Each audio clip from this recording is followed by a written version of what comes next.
Atas petunjuk penyelamat kita dan menurut ajaran ilahi,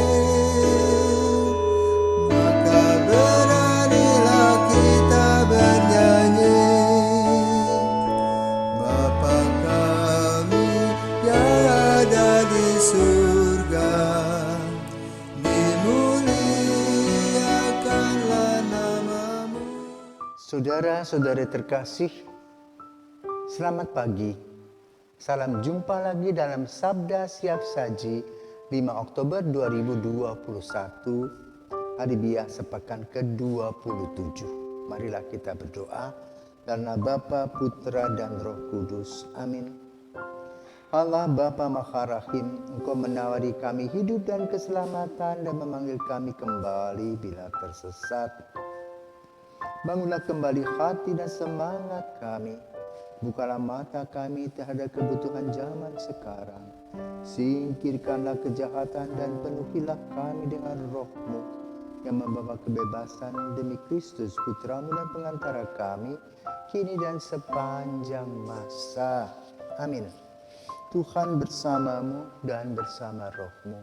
Inilah Injil Yesus Kristus menurut Lukas. Dimuliakanlah Tuhan. Lukas bab 10 ayat 38 sampai dengan 42. Dalam perjalanan ke Yerusalem, Yesus dan murid-muridnya tiba di sebuah kampung. Seorang wanita bernama Marta menerima dia di rumahnya. Wanita itu mempunyai seorang saudara bernama Maria. Maria itu duduk dekat kaki Tuhan dan terus mendengarkan sabdanya. Tetapi Marta sangat sibuk melayani. Ia mendekati Tuhan Yesus dan berkata, "Tuhan, tidakkah Tuhan peduli bahwa saudariku membiarkan daku melayani seorang diri? Suruhlah dia membantu aku." Tetapi Tuhan menjawabnya, "Marta, Marta, engkau khawatir dan menyusahkan diri dengan banyak perkara. Padahal hanya satu saja yang perlu. Maria telah memilih bagian yang terbaik yang tidak akan diambil daripadanya." Demikianlah Injil Tuhan. Terpujilah Kristus. Saudaraku terkasih, kalau kita mengamati dalam Injil dan Perjanjian Lama maupun Perjanjian Baru, ada sepasang wanita yang menjadi bahan pembicaraan. Siapa tahu siapakah mereka? Yang pertama adalah Sarah dan Hagar, istri dari Abraham. Apa yang terjadi antara Sarah dan Hagar? Ketika Ishak sudah lahir, Ismail sudah cukup besar, maka Hagar sebagai permaisuri, sebagai istri pertama yang sah, bisa mengusir Hagar. Tentu dua wanita ini bukan saling memuji, tetapi saling menyakiti. Maka kalau saja sampai hari ini anak cucu cicitnya bertengkar, latar belakangnya ada seperti itu. Tidak ada yang melerai. Kedua, dalam Injil Lukas pada bab-bab pertama, kita mendengar tentang dua perempuan, Elizabeth dan Maria. Apa yang terjadi dengan dua wanita ini? Ternyata dua wanita ini saling support, saling mendukung.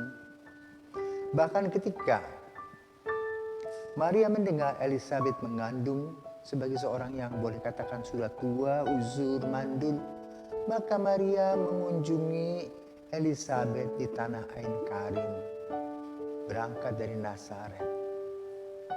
Di sana Maria tinggal 3 bulan membantu bibinya Elizabeth sampai melahirkan dan kemudian kembali lagi ke Nazaret karena dia juga harus mempersiapkan kelahiran putranya Yesus. bantu-membantu, bahu-membantu.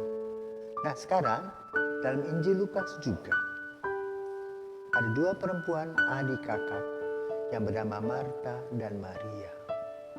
Maria seorang pendoa,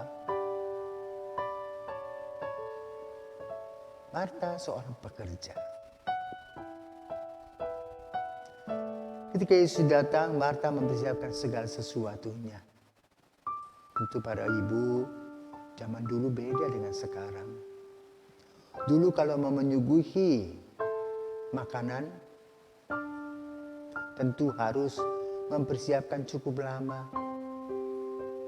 Kalau ingin mempersembahkan seekor ayam, maka ayam itu harus ditangkap.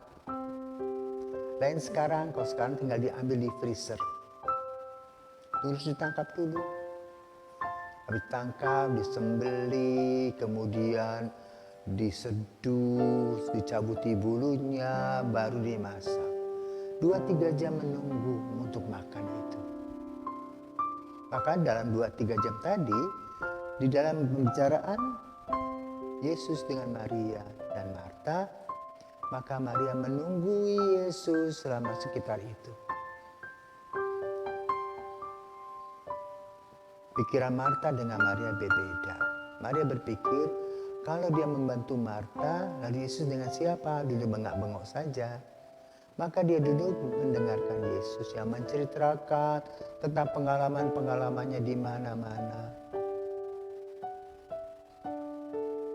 Sementara Marta sibuk tangkap ayam tadi, masak, buat bumbu, pasang api dari kayu, banyak hal, melelahkan. Maka ketika dia melihat, dia juga berbicara pandang yang berbeda. Dia mengkritisi apa yang dialami oleh Maria. Lalu apa yang dikatakan oleh Yesus? Nah disinilah kita harus belajar. Bekerja oke, tetapi bukan selama-lamanya.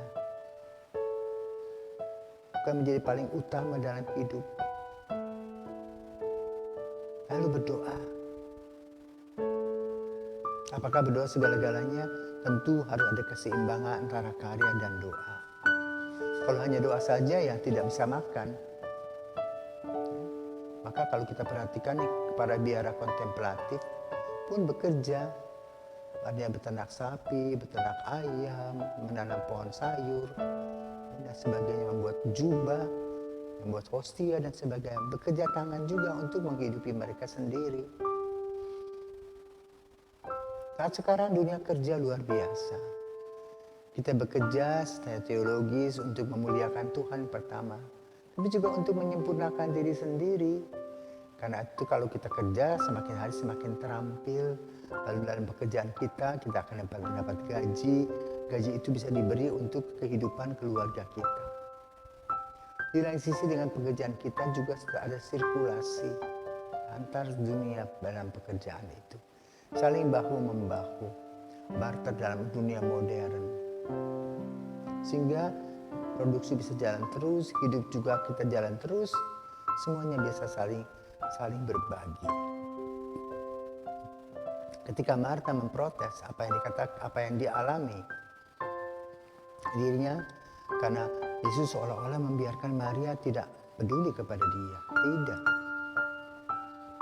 Bukan Yesus tidak peduli, tapi maka Yesus katakan Maria mendapat yang lebih baik.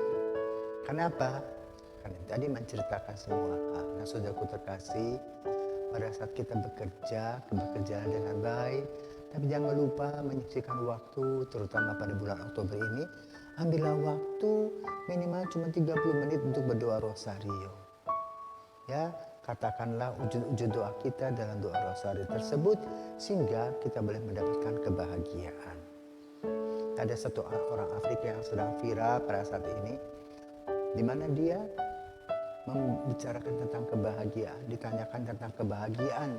Dia katakan pertama, kebahagiaan itu ketika dia sukses, mengumpulkan uang, bergelar, bisa bekerja dengan baik, kemudian juga bisa membeli barang-barang yang dia inginkan, rumah, apa-apa pakaian, mobil, sebagainya, pokoknya yang bermerek. Yang ketiga, dia bisa menyimpan uangnya.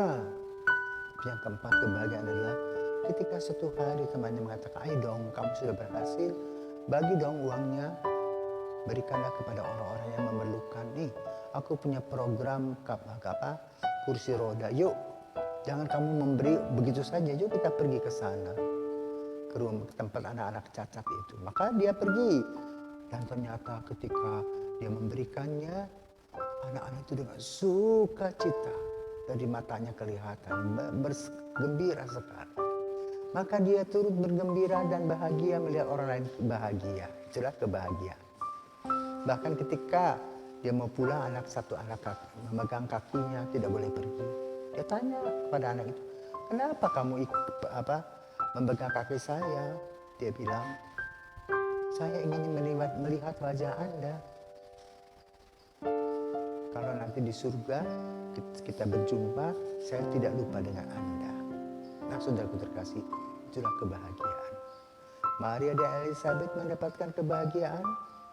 Maria dan Marta pun juga mendapat kebahagiaan setelah mendapat pencerahan dari Yesus sendiri.